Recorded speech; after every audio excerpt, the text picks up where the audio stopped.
Alors nous sommes réunis ici aujourd'hui parce que nous avons effectivement été à côté sollicités par les habitants de Belle-Plaine qui connaissent une situation que nous ne connaissons nulle part en Guadeloupe ni en France hexagonale. Aujourd'hui, c'est vrai qu'on parle souvent de Belle-Plaine parce qu'à chaque inondation, à chaque intempérie, nous avons une population qui navigue sous les eaux. Cette population a décidé de savoir qu'est-ce qu'il faut faire pour sortir de là. Et nous avons fait des recherches concernant le foncier.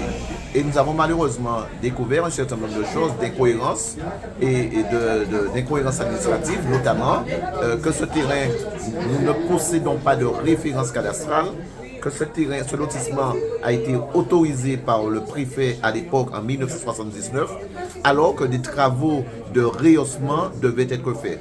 Et personne ne l'a fait. Nous étions en 1979.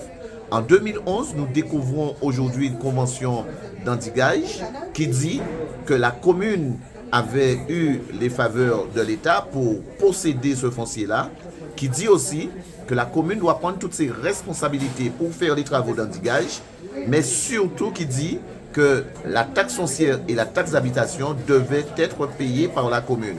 Aujourd'hui, nous constatons que c'est la population qui paie, alors que les gens ne sont propriétaires ni du foncier, ni du bâti. C'est une situation qui perdure un peu partout en Guadeloupe, mais spécialement ici et notamment à la Brousse. Donc c'est pour cela que nous avons été rejoints par les habitants de la Brousse, par les habitants de Grand-Baie, parce que la problématique aussi est pareille. Donc aujourd'hui, qu'est-ce que vous demandez, qu'est-ce que vous espérez? Alors nous espérons dans un premier temps, bien entendu, ce qui nous a été pris, nous soit remis. Cela veut dire que depuis 2011, qu'on remet à la population tout ce qui a été payé en taxes foncières et en taxes d'habitation, et nous serons intransigeants dessus. Parce que les choses sont écrites, nous demandons le respect de la loi. Dans un deuxième temps, nous allons demander naturellement notre titre de propriété parce que pour établir ce lotissement, de l'argent a été payé. Et nous constatons que pareil s'est fait aussi à la bourse. Donc nous demandons à ce que les titres de propriété nous soient remis. Nous demandons à peu près aussi que les gens soient remboursés.